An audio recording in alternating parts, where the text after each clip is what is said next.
Bonjour à tous, enchantée, je suis Julie Duvernoy, SAISAG chez Codilog. J'espère que vous m'entendez tous bien. Je vous remercie de vous être connectés à notre webinaire intitulé Pourquoi migrer votre SAP sur Azure. Donc, je suis en compagnie de Olivier Canonge et Nicolas Conan. Bonjour à vous deux, je vais vous demander rapidement de vous présenter pour nos participants, s'il vous plaît. Alors, Nicolas, je t'écoute. Bonjour à tous. Nicolas Conan, je suis le responsable de l'offre hébergement et bien que le titre présente une conclusion, on va durant ce webinaire vous présenter des arguments qui vous permettront de conclure par vous-même que Azure est une très bonne cible. Et Olivier ne fera pas de prosélytisme. Olivier ? Oui, bonjour à tous. Je ne vais pas dire le contraire, effectivement. Donc, Olivier Canonge, partenaire technologie stratégiste, côté Microsoft, dans une division qui s'appelle One Commercial Partner, et je suis en charge en fait de partenaires pour les aider à monter en compétences sur Azure, gérer tout ce qui est formation, certification, création des offres. Voilà pour faire court. Merci à vous deux. Donc, on va vous présenter le sommaire de ce webinaire. Donc, nous l'avons construit en 4 grandes parties. Très rapidement, moi, je vous parlerai de Codilog pour ceux qui ne connaissent pas. Ensuite, première grande partie qui sera donc abordée par Nicolas, qui s'intitule « Devriez-vous migrer vers le cloud ?» Ensuite, on aura donc une partie « Pourquoi Microsoft Azure et Codilog ?» Pourquoi cette stratégie? Troisième grande partie, donc la palette de services que propose les standards Azure. Et enfin, les quelques opportunités concrètes pour SAP. Et enfin, voilà, on prendra 10 minutes pour répondre à toutes vos questions.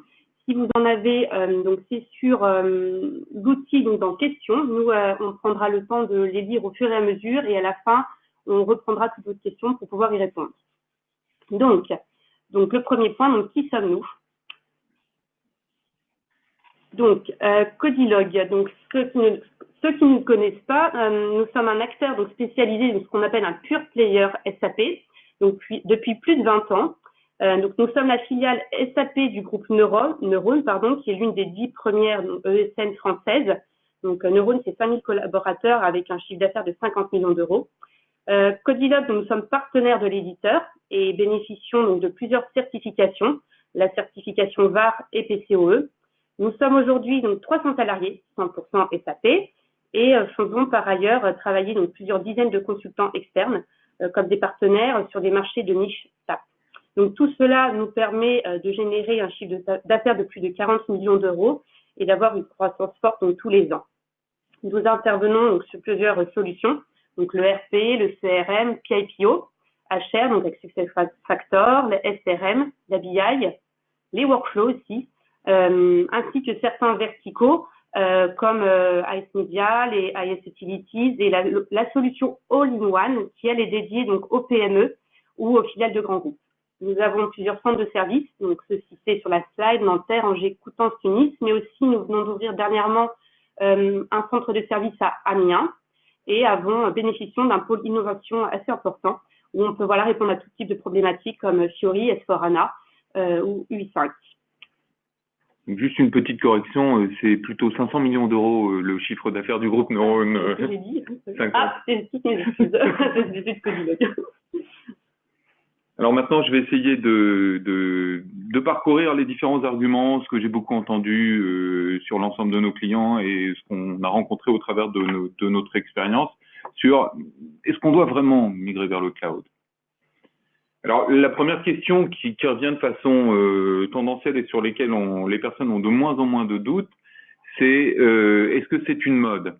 Alors ici, je viens de citer quelques statistiques que je trouvais particulièrement parlantes qui viennent d'un think tank américain qui s'appelle The Tech Jury, qui est sur des jeunes, des étudiants qui sont en train de faire la démarche de se mettre sur le marché professionnel, qui sont bouillonnants de passion et qui cherchent à s'orienter vers un marché qui est pérenne pour au moins une dizaine d'années, de façon à pouvoir évoluer paisiblement. Et ils ont rassemblé un ensemble de statistiques qui sont particulièrement parlantes. C'est que aux États-Unis, attention, c'est un marché qui est un peu en avance sur le marché français, 81% des entreprises ont déjà une stratégie multi-cloud, à savoir comment équilibrer les parts de marché qu'ils ont chez les différents prestataires cloud. Donc, il ne se pose plus la question d'y aller, on est bien d'accord. Et d'ici la fin de 2020, 67% des infrastructures d'entreprise aux États-Unis seront basées sur le cloud. 82% des charges de travail vont y tourner, en fait. Une personne moyenne, et là ça comprend aussi l'Europe qui est très consommatrice, en 2019 utilise 36 services basés sur le cloud en moyenne tous les jours. Donc en 2017, on a une valse on a un montant du chiffre d'affaires de 130 milliards de dollars sur le cloud qui était déjà assez significatif, et en 2019, il est passé à 206 milliards de dollars. L'estimé conservateur est donc là, ça fait une moyenne de plus 25 milliards de dollars par an, mais c'est un estimé très conservateur puisqu'on pense que la croissance va être exponentielle puisque le pas n'est pas encore franchi de façon totale. Donc définitivement, non, c'est pas une mode. Oui, le marché prend ce virage. Et il y a des véritables raisons à ça. Et c'est la deuxième partie, c'est est-ce que le cloud est fait pour tout le monde? Alors, en cible, je dirais oui, et sans tergiverser plus que ça. Pourquoi? Parce que toutes les couches technologiques qui composent en fait la mise à disposition de charges de travail informatique et de gros logiciels se segmentent en des technologies de plus en plus fines. Et vous le savez certainement mieux que moi, un spécialiste Fiber Channel ou quelqu'un à même de savoir configurer un SAN pour avoir le bon taux de performance d'accès au disque, c'est pas du tout la même chose que quelqu'un qui va gérer de la sécurité, de l'advanced threat protection sur des systèmes qui sont accessibles sur le cloud. Et du coup, ça nécessite d'avoir une telle démultiplication des palettes de compétences que c'est très difficile de maintenir ça dans des entreprises de taille intermédiaire. Ça nécessite vraiment un staff très formé, très pointu sur beaucoup d'aspects, quoi. Ensuite, le bénéfice immédiat, c'est que ça permet de recentraliser l'activité sur les métiers. Et du coup, il est évident que si votre entreprise a pour finalité de produire des boîtes en carton, par exemple, eh bien, votre métier, c'est de produire des boîtes en carton et pas d'héberger et de faire fonctionner les applicatifs IT qui vous permettent de faire la consolidation financière, le reporting financier, les balances comme SAP ou tout autre logiciel. C'est le métier d'un tiers qui est éditeur de logiciels ou hébergeur. Et le fait de pouvoir concentrer 100% de sa force de travail sur des finalités qui sont propres au métier, qui vont être différenciantes pour vous, bah, ça permet de dégager une valeur qui vous fera prendre une avance sur vos concurrents qui risquent de perdre du temps sur ces aspects-là. En plus, comme on l'a vu tout à l'heure, la multiplication des technologies rend délicat d'être pertinent sur tous les étages de cette pile technologique.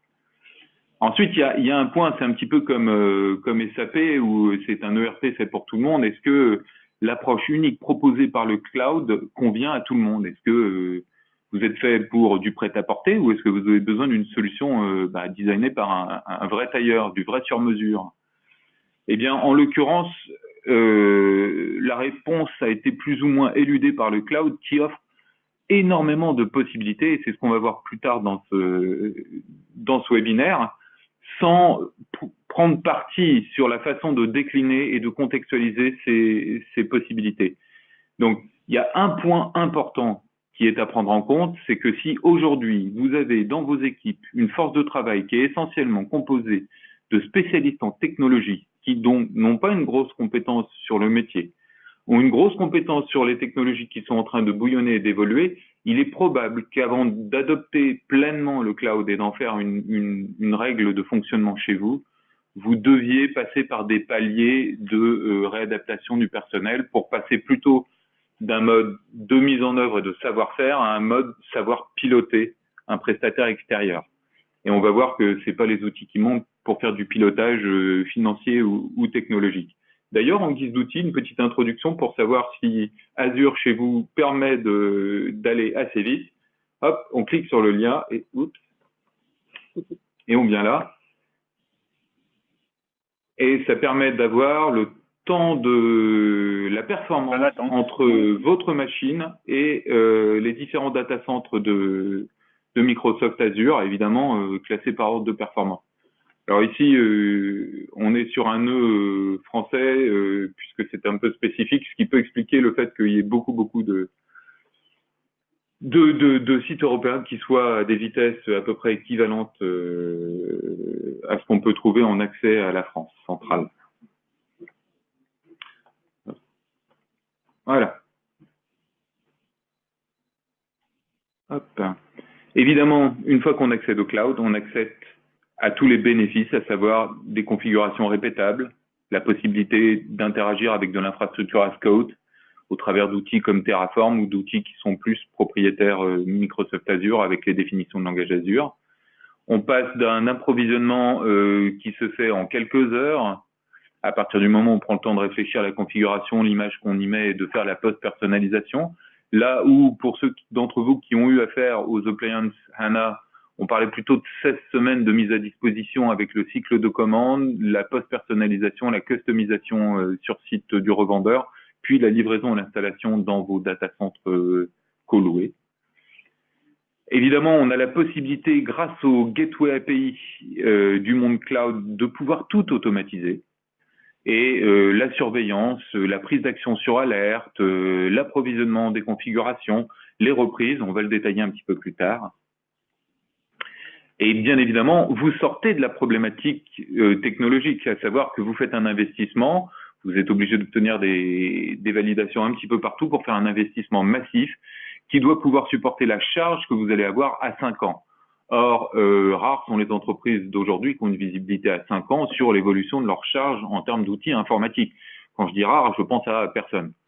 Donc du coup, avoir cette capacité de pouvoir approvisionner en quelques minutes des choses que vous allez payer à l'usage, et si ça change, vous ne payez plus, sans avoir à faire d'investissement, mais bien en mode OPEX, eh bien, c'est des intérêts qui sont indéniables vis-à-vis de l'entreprise.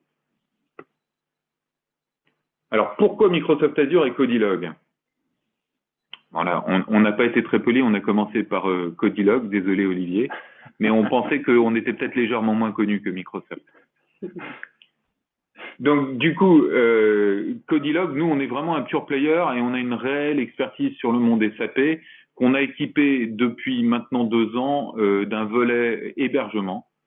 Ce volet hébergement permet d'avoir une continuité, une prise en charge de A à Z et de pouvoir décliner notre savoir-faire sur les migrations S4 avec là les méthodologies telles qu'elles sont conseillées par l'éditeur avec le fameux une nouvelle implémentation, là, ce qu'ils appellent le Greenfield pour l'installation de S4, puisque la vraie problématique qui se pose actuellement, c'est S4. Hein.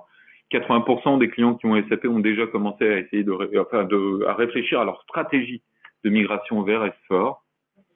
Et bien qu'elle ne soit pas commencée pour environ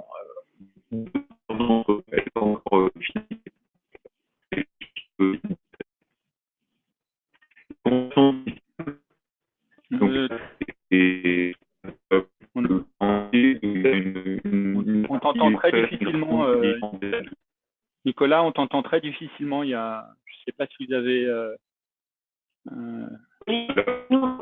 on vous entend plus du tout, c'est très haché.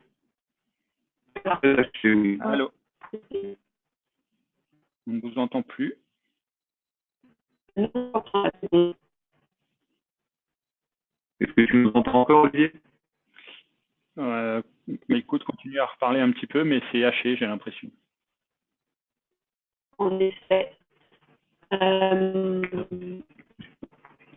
Écoutez, on se reprend un peu plus tard, peut-être que le réseau sera un petit peu mieux après. En effet, on subit comme vous tous les problèmes de transport dans l'Île-de-France et donc pour éviter les aléas liés à ceci, on a choisi de faire la présentation à distance alors que nous nous sommes vus plus tard que mardi dernier avec Olivier et ça induit d'autres formes d'aléas.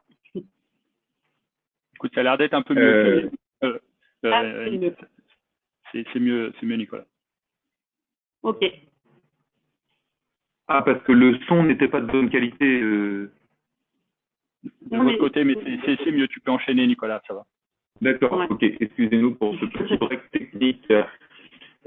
Donc, dans les différentes palettes de compétences de Codilog, on vous tenait particulièrement à souligner le fait qu'on ait déjà 6 lignes de produits SAP en production, en production sur Azure, avec essentiellement plus que du S4. En fait, on a un petit peu toute mouture de produits.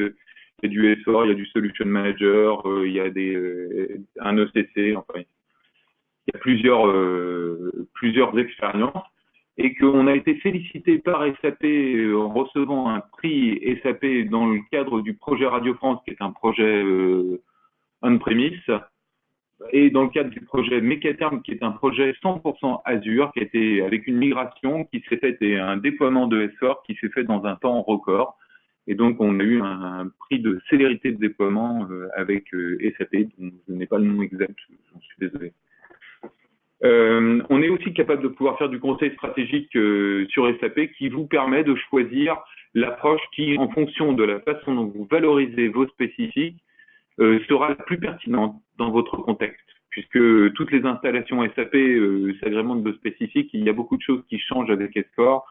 Malheureusement, il n'y a pas un cas unique, on est obligé de les étudier un par un, donc je ne peux pas faire de généralité sur ce point. Pour pouvoir accompagner au mieux nos clients, on a créé une offre qui va jusqu'à l'hébergement, de façon à pouvoir avoir deux approches dans le cloud, espace, SAP Platform as a Service, SaaS, SAP as a Service, et un accompagnement long terme qui est Proxima, notre centre de services mutualisé.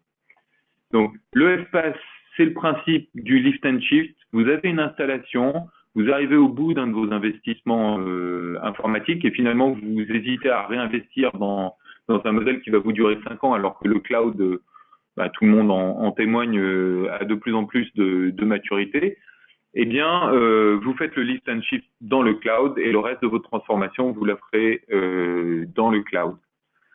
Et donc, du coup, c'est une approche qui est complètement sur mesure, qui envisage des approches de migration qui vont dépendre de vos briques logicielles telles qu'elles sont déployées chez vous, de votre poids de customisation, de vos interfaces.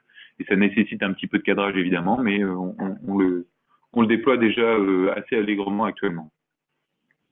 Il y a l'approche SaaS qui, elle, est beaucoup plus novatrice et qui s'adresse plutôt aux primo-accédants à SAP, mais pas exclusivement, puisqu'on a sorti cette approche SaaS qui couvre le logiciel, toutes les briques technologiques, l'accès réseau en mode as a service, y compris la licence SAP, mais ce n'est pas un frein. On peut décliner cette offre sans la licence SAP si vous avez déjà un accord de licence. Cette offre est accompagnée de tout un service de reprise de données, de data conversion, qui vous permet de reprendre les données de votre ERP SAP, sur lequel si votre ERP est SAP, on s'engage sur la vitesse de reprise de données. Si votre ERP n'est pas SAP, alors on envisage une reprise plus sur mesure en fonction de vos différentes interfaces. Et ça nécessite une petite phase de projet de reprise supplémentaire. Et le tout est accompagné par notre centre de service pour le fonctionnement partagé, notre centre de service partagé Proxima, avec la possibilité en fait, d'avoir une délégation à 100% de l'administration des différentes couches qui vous permettent d'accéder à votre SAP comme si c'était un service. Nous, on s'occupe de rendre le login disponible à vos utilisateurs. Microsoft, Olivier, en espérant que le son soit de meilleure qualité. Allez, merci Nicolas. Donc effectivement, Microsoft, alors plus particulièrement Azure, puisque Microsoft, sur la partie cloud, on est présent sur 3 clouds. Azure, qui est on va dire le plus connu sur la partie infrastructure. Après, Microsoft 365 pour tout ce qui est la partie Modern Workplace collaboratif et Dynamics 365 pour la partie CRM. Voilà. Donc sur la partie Azure, aujourd'hui, une très très grosse présence worldwide. Azure, c'est 54 régions. Alors, Nicolas me reprendrait à juste titre. 55, en fait. Si vous regardez les derniers chiffres, ça évolue assez vite. 55 régions, puisqu'effectivement, on a ouvert très récemment une région dans le Qatar. Donc, pour montrer que ça changeait vite, on a décidé de ne pas mettre à jour la slide. Voilà. Après, une présence aussi réseau qui est très importante. Aujourd'hui, on parle des régions, mais 204 régions, ça veut dire à peu près quand même 154 data centers répartis partout dans le monde, dont la France qui est servie, puisqu'on a 2 régions en France, hein, la région centre et la région sud. La région France avec 3 data centers et la région sud avec 1 data center. Donc, si vous avez des contraintes hébergement spécifiques, type hébergement de données de santé, etc., bah, sachez que ces data centers français sont certifiés hébergement de données santé au même titre que certains data centers européens. Un point important pour vous expliquer un peu la taille des investissements qui sont faits côté Microsoft. Aujourd'hui, pour pouvoir ouvrir ces data centers français, on a tiré une fibre transatlantique entre la Virginie et Bilbao en Espagne. Donc, cette fibre d'une longueur de 6600 km avec une capacité de 160 Tera par seconde de bande passante. Voilà, c'est un projet qui s'appelle Marea, pour ceux qui sont intéressés, qui est fait en collaboration avec Facebook. Donc, on a une fibre en fait qui alimente ces régions en France via ce câble transatlantique. Sur la partie SAP, donc une grosse collaboration avec SAP via une annonce qui a été faite récemment, qui est Embrace. Embrace, en gros, qui va faciliter la migration des clients vers Azure, la migration de clients SAP vers Azure, via en fait des accords tripartites entre SAP, Microsoft et des partenaires certifiés SAP comme Codilog. Et donc, ça se traduit comment? C'est des documents d'architecture, des documents de référence, des assessments de migration. Donc voilà, retenez ça, c'est important, cette annonce de partenaires, de préférence partenaire entre SAP et Microsoft. Sur la partie infrastructure et VM, donc plusieurs types de VM qui vont pouvoir héberger du SAP aujourd'hui. Alors de la VM un petit peu traditionnelle, mais quand même costaud, comme on la connaît aujourd'hui, hein, avec des tailles de 192 Go à 12 Tera de RAM. Après, on va trouver ce qu'on appelle des larges instances. Là, on peut carrément mettre en œuvre des environnements dédiés physiques pour des workloads SAP HANA beaucoup plus lourds. C'est ce qu'on appelle aussi des Taylor Data Center infrastructures. Donc, c'est des environnements vraiment certifiés par SAP pour faire tourner des environnements SAP. Et enfin, on parle sécurité, on parle trust, puisque dans le cloud public, c'est vraiment très, très important. Et Microsoft accorde de gros investissements sur cette partie-là via la création d'un Cyber Defense Operation Center qui est actif 24 heures sur 24. Pour vous donner un ordre d'idée, les investissements sur la sécurité de Microsoft, ils s'élèvent à peu près à $1 milliard par an. Voilà. Et on est très axé sur tout ce qui est réglementation GDPR, avec effectivement un certain nombre de certifications attenantes à ça. Voilà, j'ai balayé rapidement le tableau. Je vais relaisser la main à Nicolas et j'interviendrai aussi un petit peu sur la partie palette des services Azure, même si on ne va pas tous les balayer. Aujourd'hui, il y a plus de 150 services Azure qui existent. Donc, je laisse la main à Nicolas. Oui, voilà, donc c'est pour ça qu'on a choisi de vous faire une représentation un petit peu schématique, sous une forme de ruche, parce qu'effectivement, il y a énormément de petites abeilles bien laborieuses qui travaillent à faire fonctionner et à rendre ça très disponible et très performant pour les utilisations des différents clients de Microsoft Azure. Et on va faire un petit zoom sur quelques outils de quelques-uns des points qui sont ici affichés. Donc, un petit point sur Internet of Things qui a une composante particulière, c'est que SAP a récemment parlé des Digital Access License, qui sont des licences particulières. Or, Azure, comme le cloud de SAP d'ailleurs, propose des concentrateurs avec un hub et une centrale faire, des concentrateurs d'IoT pour pouvoir prendre le flux de votre flotte IoT et la consolider avant de l'envoyer dans l'ERP pour de la gestion, par exemple, d'opérations de maintenance si vous en avez besoin. Et ça permet de limiter le déploiement de micro-licences de type accès digital, puisque seul le tuyau entre le concentrateur Internet IoT et la sphère centrale existera pour SAP, quoi. Alors peut-être juste quelques compléments sur la partie IoT, Nicolas, si tu me permets. En gros, l'idée, bien sûr, n'est pas de vous expliquer tous les services IoT. On va en retrouver deux là aujourd'hui. On en parle beaucoup, c'est IoT Central qui va être effectivement un concentrateur d'événements de vos objets IoT au sens large, qui va pouvoir concentrer en fait via différents protocoles les events IoT qui vont remonter dans IoT Central. Et aussi, on parle beaucoup aujourd'hui de digital twin. Typiquement dans le bâtiment, aujourd'hui, avant de construire un bâtiment, avant même de commencer à poser la première pierre, on va créer un jumeau numérique de ce bâtiment qui va permettre de voir des incohérences dans la construction, le fonctionnement des ascenseurs. Voilà, donc aujourd'hui, des services comme ça très intéressants, que ce soit IoT Central ou Digital Twin, qui permet de créer un jumeau numérique pour voir, avant de lancer des investissements très lourds, avoir un jumeau digital pour pouvoir un petit peu voir comment va fonctionner, par exemple, un bâtiment ou une architecture ou des choses comme ça. Donc, des services IoT, effectivement, très intéressants. Voilà, Nicolas. Donc sur le spécifique qui nous intéresse le plus aujourd'hui, c'est qu'est-ce qui existe exactement pour SAP. Alors on parle évidemment du IaaS avec tout cet ensemble de machines virtuelles préconfigurées avec des modèles de déploiement sur la volumétrie de disque pour avoir des performances disques qui sont au niveau des attentes de SAP sur S4 ou sur HANA. Et il y a tout un ensemble de guidelines, de directives qui permettent de mettre tout ça en œuvre et qu'on a déjà complètement acquises à notre niveau.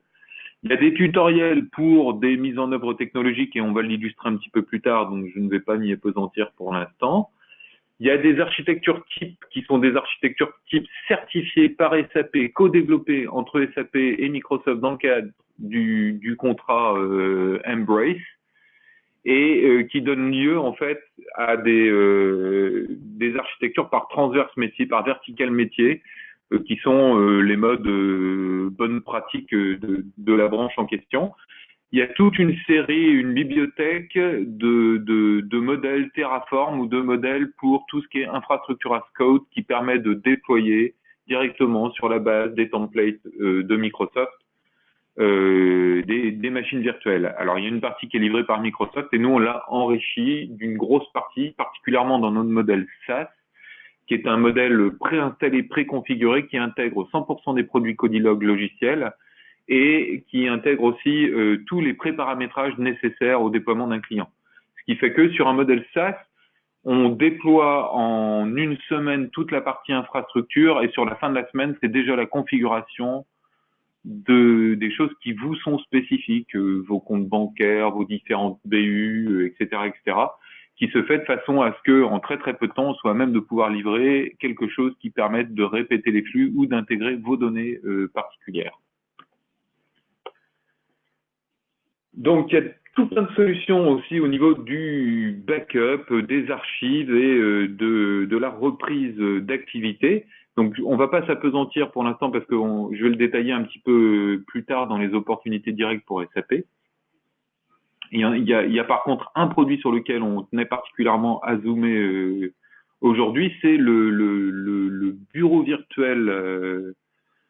J'ai mis Teams, mais Teams est un autre outil qui permet de la communication unifiée, et le bureau virtuel et la communication unifiée au travers de l'architecture VDI de Microsoft qui s'appelle Microsoft Remote Desktop, si je dis pas de bêtises. Ouais, qui est remplacé aujourd'hui par, aujourd'hui par Windows Virtual Desktop. Voilà. On retrouve aussi des produits autres, tels Citrix, mais effectivement aujourd'hui une offre Windows Virtual Desktop qui a été lancée par Microsoft de gestion de bureau virtuel. Et qui permet de pouvoir envisager le volet site client dans les plans de reprise d'activité, puisque en général les entreprises maintenant sont dorénavant pas mal couvertes pour un crash majeur dans un data center. Mais pour un crash majeur dans un centre d'appel ou un centre de gestion comptable ou un entrepôt qui gère tous les mouvements logistiques, il n'y a pas toujours de plan de reprise. Et ça permet de mettre à disposition de façon simple au travers d'un accès Internet, tous les postes de travail qui permettront d'attaquer les outils de l'entreprise et de continuer finalement l'activité en reprise après un crash. C'est quelque chose qui est très important et qui ne doit pas être négligé dans le cadre de la sécurité d'entreprise. Alors Olivier, sur l'intelligence artificielle, je te laisse peut-être cette partie. Alors effectivement, pour enrichir votre environnement SAP, on va retrouver des services d'intelligence artificielle. Là encore une fois, le but c'est pas de les lister. Ce qu'il faut retenir en fait, c'est que vous allez retrouver des services d'intelligence artificielle plutôt dits sur étagère. Vous allez pouvoir y faire appel assez facilement via des API sans avoir à coder. On va parler d'API Vision, d'API Speech, tout ce qui est langage, tout ce qui est décision, du search, qui vont permettre en fait de venir enrichir très facilement en faisant appel à une API, une application SAP ou autre. On va retrouver des services de bots typiquement, et après là on va plus faire appel à des data scientists où on va utiliser des services de machine learning, où là effectivement on est beaucoup plus dans la création de modèles via on t'entend un petit peu moins bien là. Si tu peux juste reprendre ta dernière phrase, s'il te plaît. Merci. Oui, donc il y a des services sur étagère, des services de bot, et après des services un petit peu plus évolués, où là il va falloir faire appel à des data scientists pour développer des modèles de machine learning et autres. Voilà. Okay. Alors évidemment, il y a toute l'architecture mondiale du cloud Azure est déployée de telle sorte que on gère la performance au plus proche du consommateur. Il y a toutes les parties traditionnelles du web app, du caching, du edge computing, ou des différents pour les applications mobiles qui permettent d'être déployées dans chacun des data centres. Et si vous avez une unité au Brésil, vous utilisez le site avec le meilleur temps de réponse qui permet de bénéficier sur de tout le caching et d'avoir le backbone de Microsoft qui relie les différents sites avec votre site principal où qu'il soit hébergé. Et enfin, il y a toute une palette d'outils qui est offerte aussi pour faciliter l'avènement du DevOps ou du test. Il y a les Power Apps, évidemment, il y a la mise à disposition de Software Development Kits qui permettent de pouvoir mieux interagir avec l'API Gateway qu'on évoquait tout à l'heure, c'est-à-dire de pouvoir donner des ordres qui sont automatisés au travers de programmes pour le déploiement d'infrastructures, pour l'élargissement d'infrastructures existantes, ou pour de la mise en production continue, puisqu'il y a aussi un service de développement avec Visual Studio et un service de gestion des sources avec GitHub et la possibilité d'utiliser des moteurs de mise en production continue. Et enfin, il y a Azure Migrate qui est un outil qui est très pertinent si votre volonté de migrer sur Azure ne se limite pas exclusivement à votre paysage SAP, où on préfère réinstaller pour pouvoir bénéficier d'une assurance de l'état de l'art sur les différentes couches et ensuite de procéder par migration de backup. C'est notre mode opératoire. On l'a éprouvé sur plusieurs années et il nous donne plein de satisfaction alors que les autres génèrent beaucoup trop d'aléas. Azure Migrate, lui, permet de déployer une infrastructure sur votre site qui va observer les charges de travail que vous souhaitez migrer vers Azure en dimensionnant les machines virtuelles à leur usage réel et non pas en fonction des capacités qui leur sont allouées. Ce qui permet, même à la migration, de potentiellement faire une économie d'échelle immédiate. Et en plus, Azure Migrate permet, au travers de cette architecture, de structurer la migration, la communication des flux. Ça nécessite un déploiement sur votre site qui sera relié avec Azure pour la gestion de ces flux de migration. Ça permet de rendre la tâche de migration beaucoup plus douce.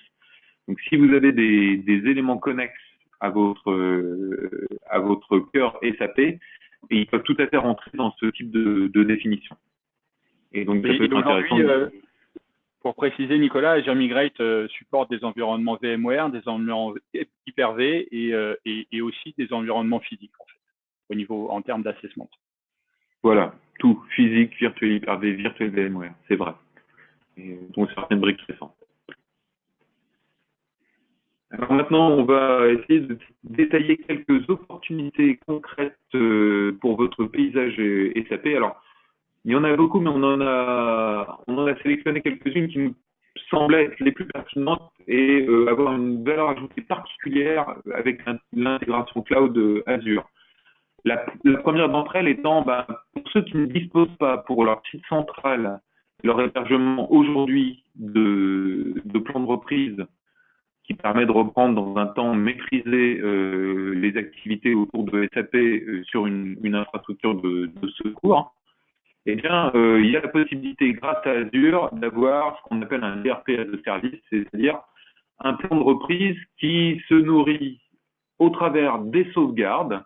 On met en place un service Microsoft Azure Backup et une plateforme avec une gateway qui peut être soit une express route, soit du VPN IPsec en fonction de la nature des flux et de vos échanges, qui va être centralisé et sauvegardé au travers d'un hub sécurisé sur un stockage qui ne sera pas directement accessible de l'extérieur. Ça nécessitera de passer par cette partie de ce sous-réseau d'identification. Cette chose donc va tourner, va faire vos sauvegardes au fur et à mesure de vos politiques de sauvegarde. Alors c'est quand même pour quelque chose qui est totalement asynchrone. Ça ne peut pas faire du synchrone évidemment avec un site distant. Et le jour où vous avez un crash majeur, en sachant que les éléments de détection de ce crash majeur peuvent directement être implémentés et détectés par Azure lui-même, donc attention à être pointilleux, hein. Il y a plusieurs choses à respecter. Il faut toujours 2 conditions pour détecter un crash, sinon il y a cette tendance à basculer beaucoup trop vite et de façon non pertinente. Et ça permet de déclencher, grâce à Azure Site Recovery, l'approvisionnement automatique de l'ensemble des VM qui vont composer votre paysage serveur SAP et la mise à disposition, l'ouverture des flux en automatique toujours vers vos sites clients. Restera donc à gérer la bascule au niveau de vos postes clients pour qu'ils s'adressent. Alors, soit c'est un DNS et votre bascule est automatique, vous avez la possibilité de faire basculer le DNS d'un site à l'autre, soit au travers de la configuration et du déploiement des fichiers SAP GUI, d'avoir des configurations prêtes pour le fichier de secours directement et l'accès au site de secours. Quels sont les avantages de ce déploiement? C'est que c'est relativement simple à mettre en œuvre. On bénéficie systématiquement et automatiquement d'une externalisation des sauvegardes de serveurs, ce qui est déjà un gros avantage en tant que tel. Et qu'une fois que Azure Site Recovery est mis en œuvre, eh bien, on a une solution de plan de reprise d'activité sur la partie serveur qui ne s'opère et qui ne déclenche des coûts qu'au moment où ceux-ci sont effectivement utilisés. Donc, c'est quand même une approche relativement intéressante et pertinente. Donc du coup, c'est Azure Backup qui s'occupe d'envoyer les backups de votre site on-prem vers le stockage qui est à disposition sur Microsoft Azure, avec le respect de vos politiques de backup. Et ensuite, c'est Azure Site Recovery qui va être déclenché et qui peut lui-même détecter le crash, attention toutefois être précautionneux, qui va déclencher l'approvisionnement automatique de toutes les machines, la restauration des dernières sauvegardes sur les différentes machines et l'activation des règles réseau qui vont permettre à vos clients d'y accéder. Reste pour vous à gérer que le mode poste de travail et la configuration de votre SAP GUI. Et encore, si vous avez un DNS et la possibilité d'automatiser la bascule, c'est complètement transparent pour vos utilisateurs. Un deuxième cas d'école qui nous semblait très pertinent, c'est celui qui finalement sert pas mal de personnes, c'est le Proof of Concept sur S4HANA. Comme beaucoup de personnes sont concernées par une migration sur S4 et que positionner le curseur de façon ferme et définitive en disant « je garde mes spécifiques » ou « je jette mes spécifiques » n'est pas si simple. Donc savoir si adopter une greenfield est la bonne approche par rapport à une brownfield nécessite parfois de vérifier là où on va mettre les pieds. Et certaines grosses installations, je pense particulièrement à un client qui le fait actuellement, qui fait en fait le prototype de sa migration S4 sur un jeu restreint de données, enfin on parle d'un gros jeu restreint de données puisqu'on parle quand même d'1 Tera, sur une plateforme Azure qu'on leur a mise à disposition et sur lesquelles on les aide à appréhender toutes les différences fonctionnelles de paramétrage de S4 sur cette plateforme. Et ils testent et ensuite ils vérifient s'ils ont besoin ou pas d'un spécifique et on exclut ensuite le spécifique de l'évaluation de l'effort de migration pendant que l'équipe projet permet de réaliser sur la plateforme directement les modules de formation, les changements et ça permet de souligner tout ce qui est flux de votre entreprise qui va devoir être légèrement redesigné en ayant déjà une idée de comment le faire. Ça permet d'affiner profondément la charge de travail d'une migration S4 et de tirer vraiment la valeur maximale de cette migration en utilisant à fond le standard S4. C'est-à-dire ne pas redévelopper les rapports qui ne nécessitent pas puisqu'ils sont intégrés dans S4, avoir le New Ledger qui de toute façon est un prérequis, donc il y a une migration intermédiaire, mais savoir s'il est mieux de fonctionner en mode reprise de données ou en mode migration.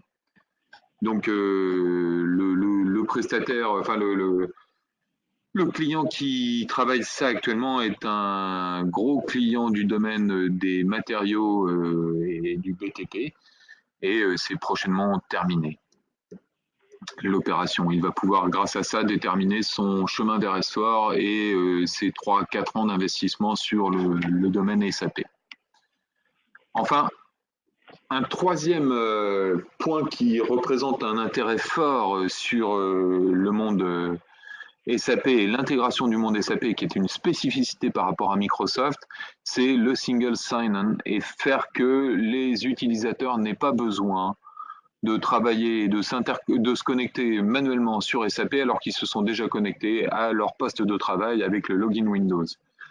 Donc, ce single sign-on, quand on cherche à le déployer et qu'on n'est pas sans intégration particulière, il y a plusieurs questions qui se posent sur quelle logique d'intégration. Est-ce que Kerberos est plus pertinente que SNC ou que X509 XAML pour l'encryption des données de connexion et la délivrance des jetons qui font autorité à l'accès à l'application. À partir du moment où on a fait le choix de migrer sur Microsoft Azure, il y a plusieurs opportunités qui s'offrent.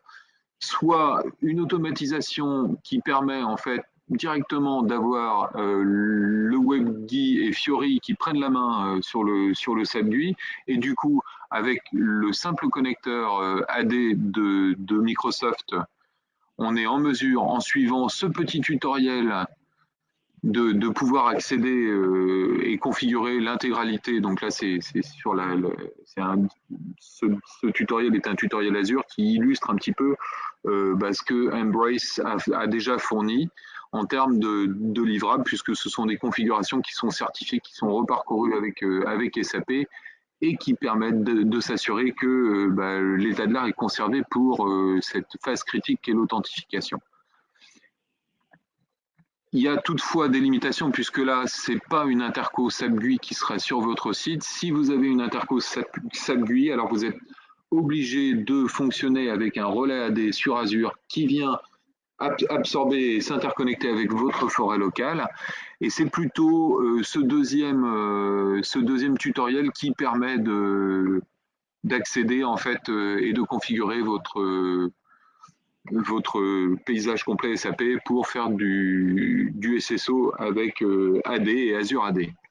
Donc là, évidemment, l'idée c'était de pouvoir peut-être parcourir un petit peu plus. Là, je vous montre surtout ce qu'il est utile de retenir, c'est qu'à la fin de ce tutoriel, on arrive à, la connexion s'est effectuée au travers de SNC et un logon qui s'est fait grâce, on voit directement le canonical name complet de l'utilisateur qui s'est connecté sur SAP sans besoin de passer par un écran de login SAP. Le fait de vous interconnecter de cette façon permet d'accéder à l'ensemble des services qui sont nativement présents sur l'Azure AD, qui est un très très gros déploiement et qui contient par exemple des connecteurs préétablis avec Salesforce, avec Workday, et bien d'autres encore qu'on ne va pas nécessairement tout citer.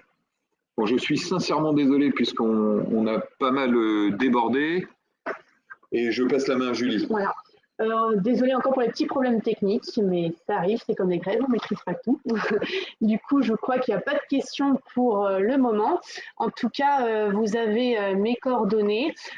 Donc, si on va vous envoyer le support d'ici demain après-midi. Si vous avez des questions qui vous reviennent, n'hésitez pas à me contacter et on pourra refaire de toute façon des calls avec Nicolas et Olivier voilà, sur notre offre Azure.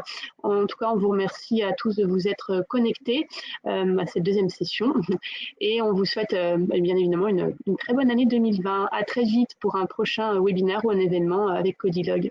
Au revoir. Merci à tous. Merci à tous.